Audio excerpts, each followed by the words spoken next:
What's up everyone, Adam from Cave Crawlers, back at you with another budget build. This time we're tackling the AX24. Before we get rolling, please consider subscribing to the channel if you've not done so. Also hit that notification bell so you can stay up to date on all things crawler related. Now let's get into this thing. So the AX24 has been out for a little while now. This was Axial's newest mini crawler, and it has all the makings of a great rig. Got four-wheel steering, it's got big tires on it, 51mm shocks, flat skid with these boat sliders on it. There's a lot of great potential here, but the AX24 to me is the most frustrating mini crawler that Axial makes.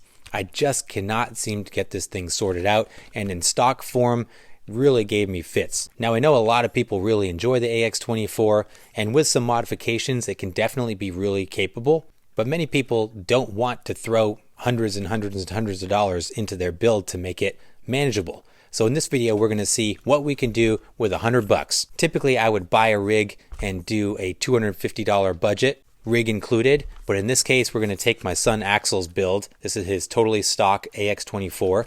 And we're going to spend $100 on upgrades to see how good we can make this thing. Now, if you've been following the channel, you know that I also have a fully built AX24 that has just about every upgrade imaginable on it. There's only one or two stock components left on this thing. I think it's just the links and the axle housings. Everything else has been completely reworked, including brushless motor, titanium chassis kit, everything. It's got the works. So at the end of this video, we're going to put these two rigs head to head after this one has got $100 worth of upgrades. And we're going to see how close this one can get to the fully built AX24 that we've got here. So this is going to be a fun one. Why don't we jump in? We're going to put the AX24 in stock form on our setup table. We're going to do some baseline tests to see where it is from a side hill, vertical, RTI, all that good stuff. Then we're going to put it on the indoor course. We'll do our typical challenge lines to give us a baseline to build off of after we start putting our upgrades on. So let's jump in and do that now. Let's hit the setup table. All right, let's kick this off on the setup table. We're going to start with the RTI, Ramp Travel Index.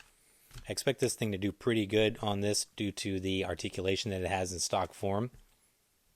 51mm shocks really let this thing articulate. Yeah, we're going to max out the ramp pretty close in stock form. Right about 23, right at the very end. Crazy crawler territory for sure. Now let's do some side hill.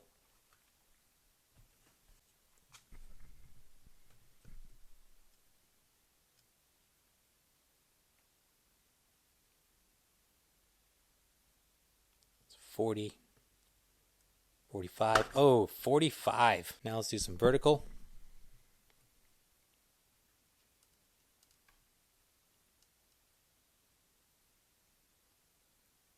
$40, 45, 50, 55. I'd say 57 on the vertical. And last thing I want to do is just check the weight. Lightweight little thing coming in at 232 grams with the battery installed. So now that we have our baseline performance measurements on the setup table, now we're going to take it over and hit the course with it. We're going to hit our typical challenge lines, see how this thing does in stock form. Now I did put the fully built AX24 on the setup table as well, boasting some pretty impressive results. So set the bar pretty high. At the end, I'm going to show you those measurements to see how our $100 AX24 budget build does against the fully modified version. Now with that, let's go hit the course. Here we are, AX24 stock form on the course.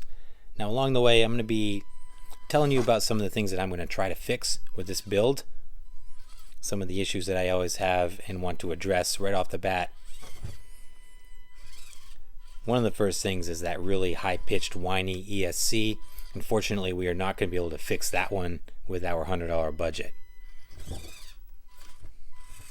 But that jerkiness, that kind of lack of smooth low-end power, we're definitely going to tackle that.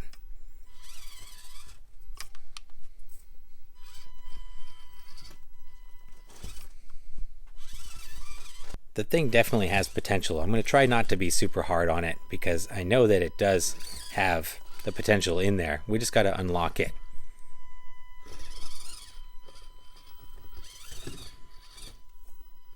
Oh, The side hilling and stability is definitely on the top of the list to fix. Thankfully we had a soft landing in my son's sandbox there.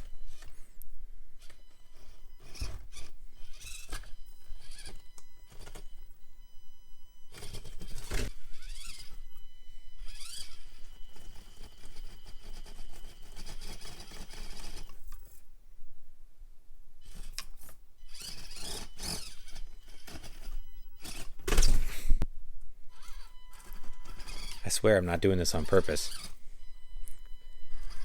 That torque twist, you see that, the front tire coming off the ground on an incline, that's another thing that we're going to try to tackle with this build.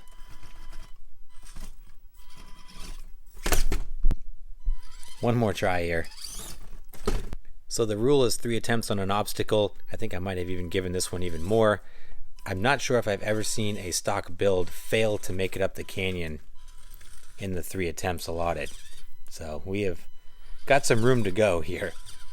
But this section here is going to show off some of this thing's strengths. With the 4-wheel steering, we're able to make this really tight corner on this off-cambered section. I always have to do multiple point turns with rigs on that section. Dropping down into the challenge lines here, let's hit the escalator first.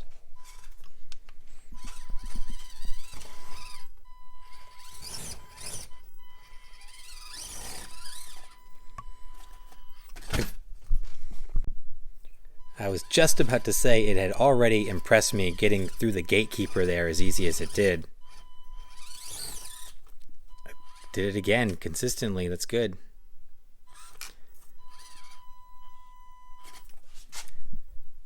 You see that front driver's side tire already coming off the ground.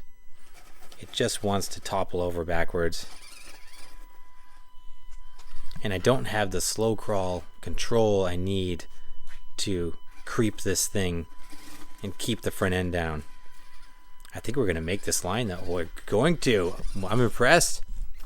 Coming around the other side, this is the chute.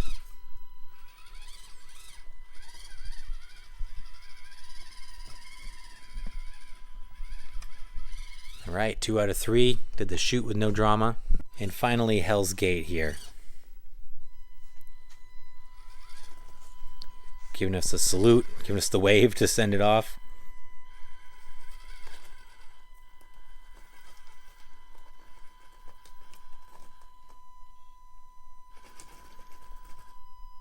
I don't know if it translates on camera, but the whine from this ESC is almost unbearable. It's like a dog whistle almost. Attempt number 2 on Hell's Gate here.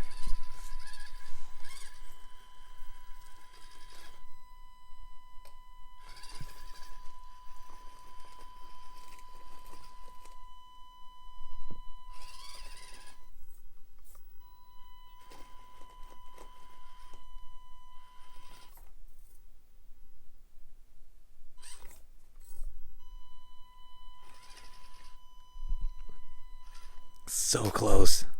Come on, you can do it. It's so jumpy. I don't want to lose my line there. Oh, so close. Last attempt on Hell's Gate here.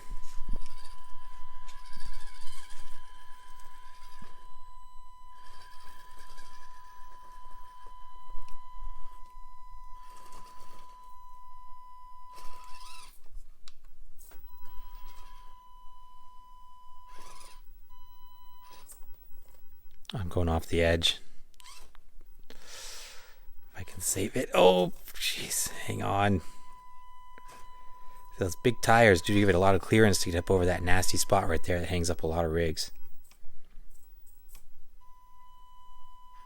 Oh, I thought we were going to have Hell's Gate there. So close on that first attempt. So I think it redeemed itself from struggling with the canyon. But you can see we've got, I love the flex of this thing though. We've got our work cut out for it. We have got our work cut out for us, as I was saying. We're really going to try to improve the overall stability, reduce that torque twist, improve the grip. Let me get through here. Yeah. and smooth out that control and the throttle response.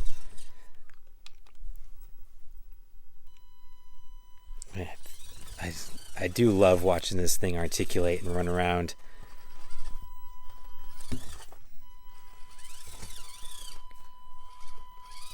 Do one more attempt on the canyon here.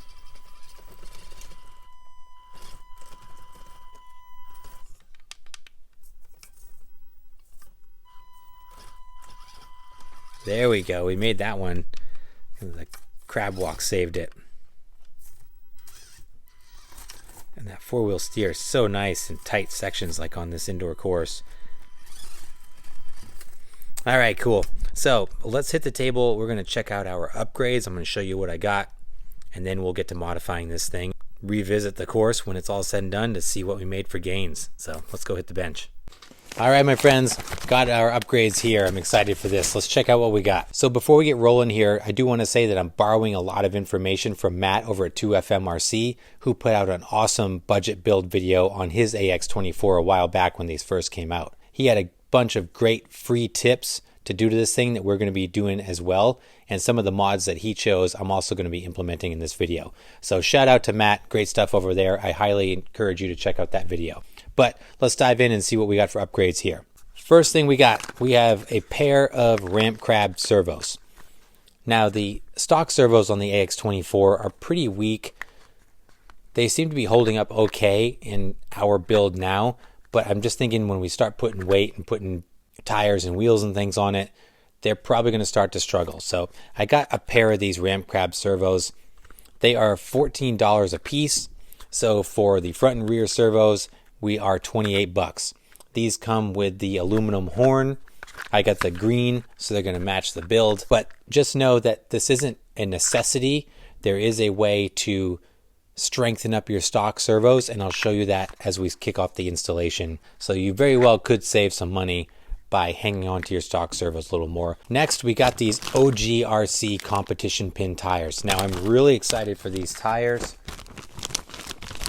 I've never tried these before, and they look really good.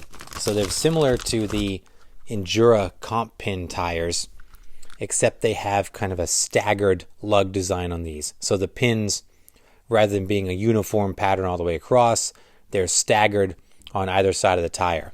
Now these have a great sticky feel to them, very soft compound. One of the things that's cool about these is they have a dual stage foam. You can see that it's got the hard inner ring there. The ring isn't very big, but optimistically this will help improve our sidewall strength and give us more stability in these tires. The outer foam is very soft, so we should get lots of conformity in these tires with good sidewall strength. These tires were $17 for the set of 4. So I'm really anxious to try these out. These are pretty big tire. It's a 63 millimeter tire, so it's slightly taller than what's on there. Width on these is 21, so I think they're very comparable to the stock tires, but just a little bit taller. Much, much stickier. Feel really good. I'm excited for these. We are going to mount those bad boys on these green and silver Endura beadlock wheels. Now I kind of went back and forth on wheels and tires with the AX24 because the Rock Lizard tires that are on it, I feel are pretty decent, and I contemplated just doing the wheels and mounting these tires on it. So that is another option as well. I'm a big proponent of beadlock wheels.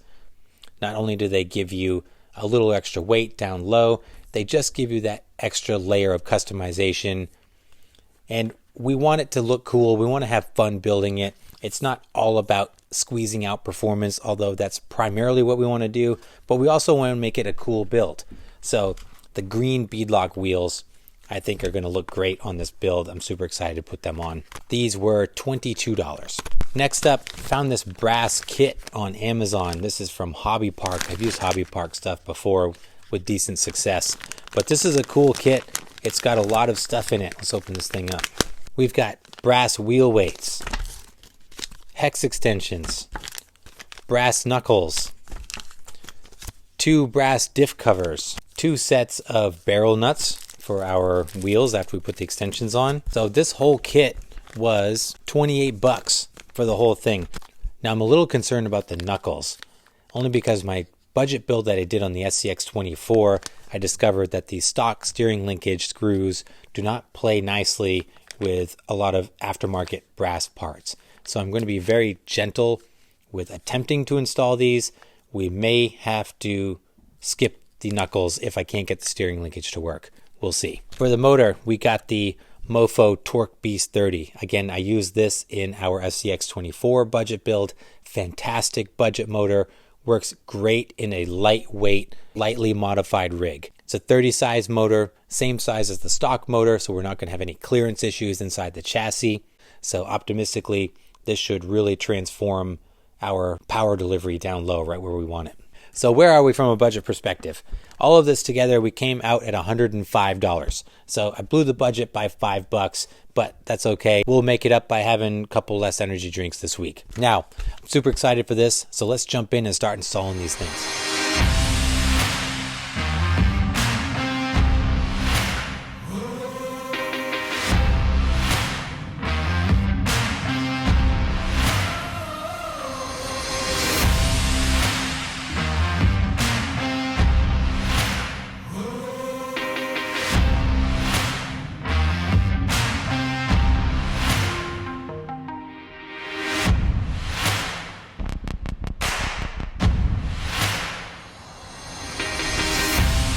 I want to pause for a minute and just show you a couple things going on here.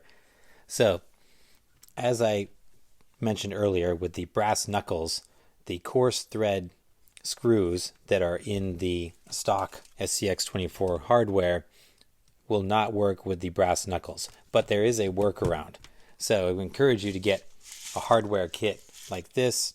I got this from Little Guy Racing Parts. You can get these on Amazon. They're pretty inexpensive. Highly recommend it for any SCX24 hobbyist to begin with. But what this has is a bunch of pivot hardware in it. So what it can do is punch out the stock pivot hardware, replace it with these aftermarket units, and then we can run aftermarket hardware through here for our knuckles. So we'll be able to use our steering knuckles here. Another trick you can do with the stock steering is you can take from this kit, you get a bunch of O-rings in here. Mine's kind of a mess right now, but you get these little O-rings. You can put those on your steering linkage. So you just kind of disassemble your steering linkage. You put one in here, and right there, and that drastically tightens up your steering. Much, much, much better than the floppy stock unit. So I also found with the Ramp Crab servos, one of the big selling features of the servos is that they comes with an aluminum horn. But it's the same thing with this horn, is that the coarse thread screws do not work with it. So again, had to put in one of those aftermarket pivot balls into the steering linkage, basically every point, to work with the horn as well. So just something to keep in mind there. If you didn't want to change the servos, what you can do is take your stock one and you can just tighten this screw right here in the center. This is your servo saver. So if you just tighten that a little more, you can get more strength out of it.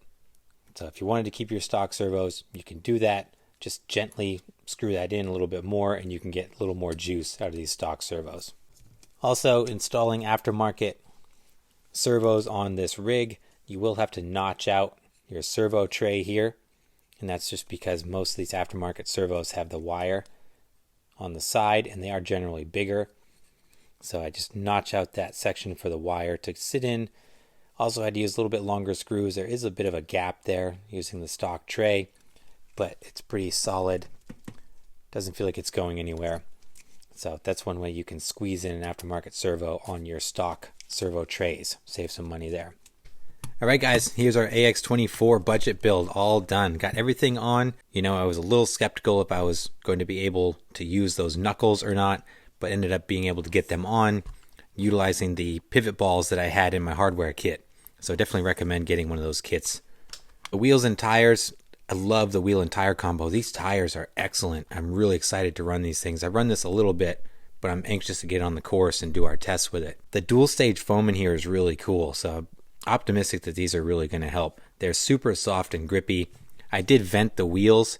I drilled holes in my rings inside the wheels, although I feel the dual stage foams in here with the hard foam inner ring is blocking the airflow, so I might need to go back and vent the tires. It's difficult to see, but we got the, you can kind of see it on this side, we got the Torque Beast 30 motor in there.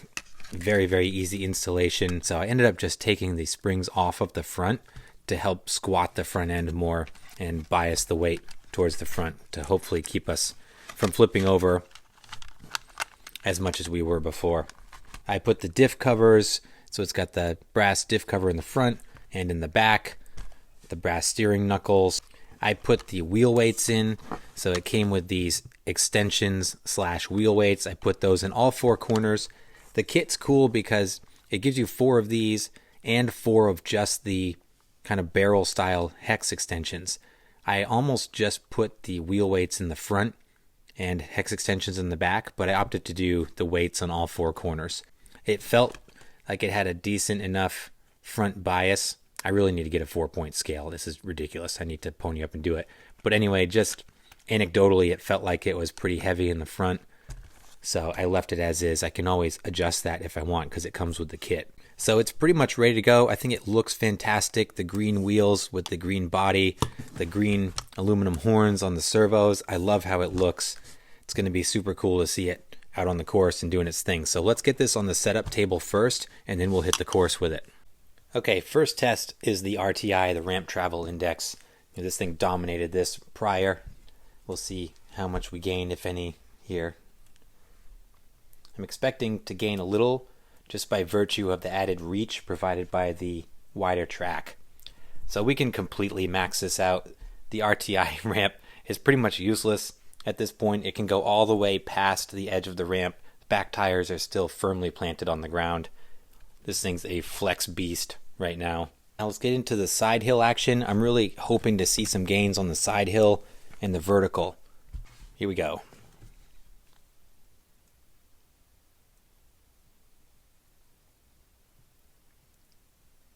It's 45, 50, call that 53 on the side hill. So we made substantial progress on the side hill. We gained 8 degrees on the side. So let's see how we do on the vertical. I had a pretty strong vertical prior, so here we go.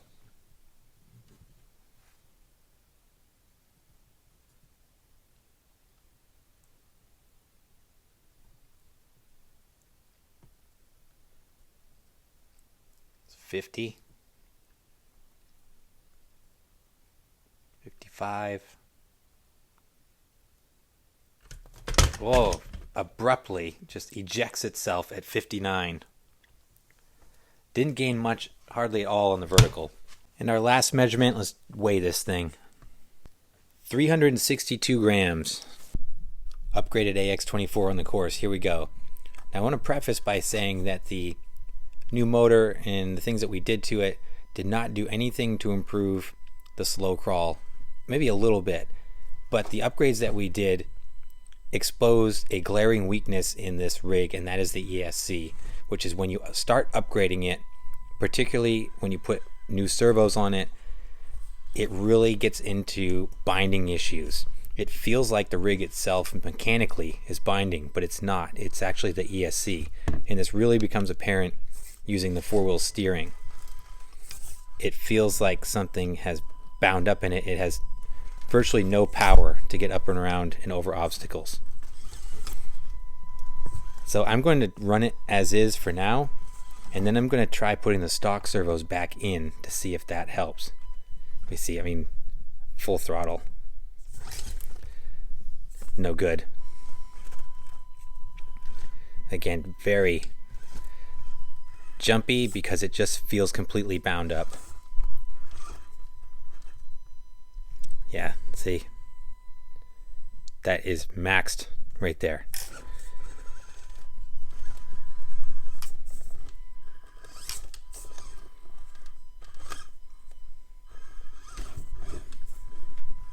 So I'm going to gently work it around the course, and then we'll see what happens if I put the stock servos back on.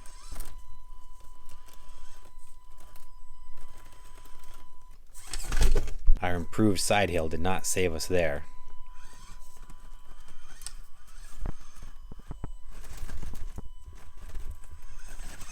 Much better climbing.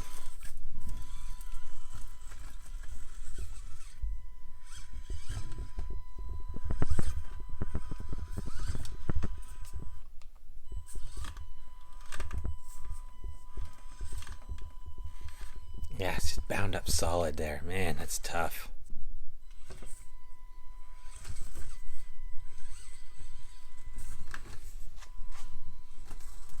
All right, let's get into our challenge lines here. We're going to do the escalator first.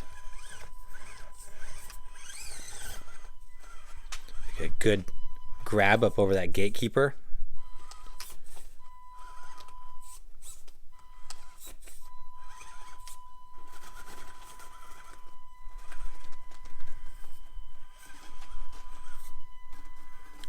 Feeling pretty good. Tires seem to stick. A little bit of understeer there. I'm going to see if I can crab walk to stay where I need to be on here.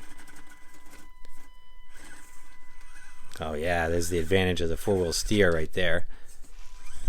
Very nice. Try the chute.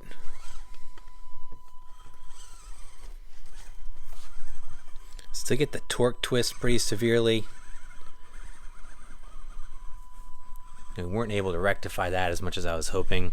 Still made it up pretty clean. And Hell's Gate, let's give it a shot.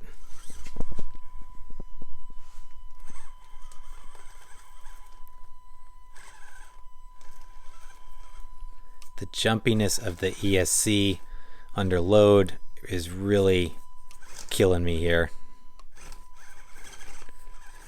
You almost need a 50 size motor to overcome the ESC issues, I feel.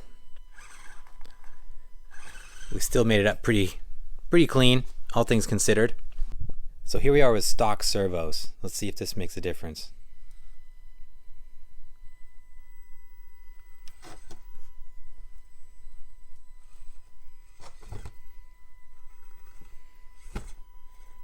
Anecdotally, it feels a little better.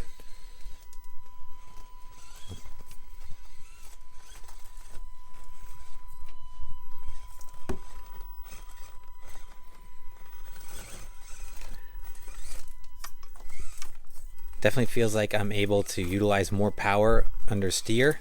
So let's hit the challenge lines and see. All right, let's give it a shot on the escalator here. I mean, already it feels like it has more wheel speed.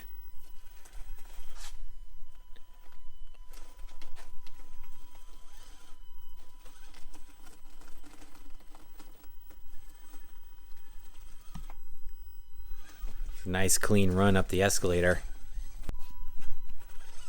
I don't know if it translated on camera, but I felt a big power loss on the chute, and it feels much better with this setup. Much smoother.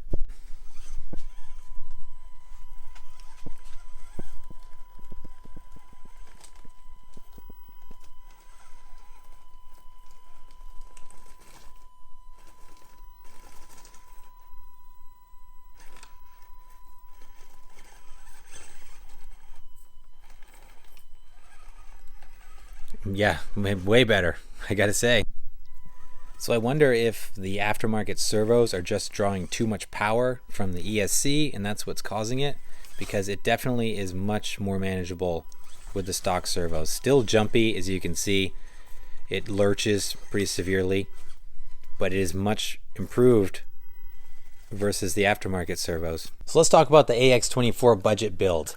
So we made some good progress. These upgrades definitely increased performance both objectively and anecdotally, as we saw good gains in the side hill, minimally in vertical, but on the course we could see all that translated into big gains in performance. It definitely was much better on the course. So earlier in the video we talked about doing a head-to-head comparison of the budget build AX24 versus the fully built AX24. So why don't we take a look at the numbers of the setup table results and we'll see how they stack up objectively from the numbers here. Starting with the RTI. So the RTI on the budget build was totally off the charts. You know, we maxed out the ramp. We went way beyond crazy crawler territory. We probably would have got 25, 26 on the RTI. Whereas the fully built AX24 maxed out at 23, which was the equivalent of stock. On the side hilling, so the budget build on the side hill got 53 degrees.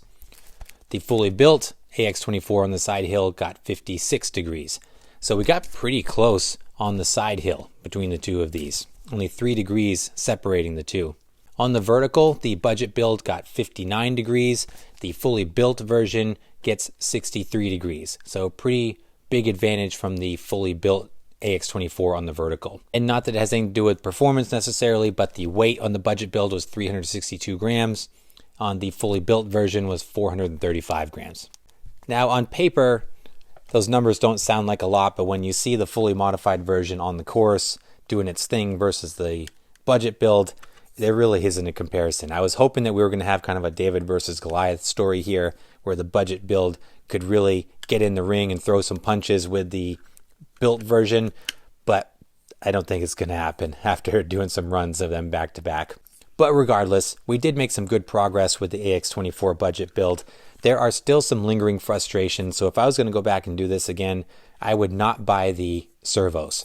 I'd stick with the stock servos, save yourself $28. I would even go a step further as to start peeling back some of the brass that we added. I'm going to start pulling off the wheel weights and experimenting with that. I think this really needs to be a very lightweight rig in order to keep that ESC from binding. I think that's got to be it. I think we're overloading it with the weight and things that we do to it. So I'm going to start peeling off what we've done to see if I can find a sweet spot. So it's very well possible that the budget for this could be around $65-ish to get it to an optimal kind of budget build status.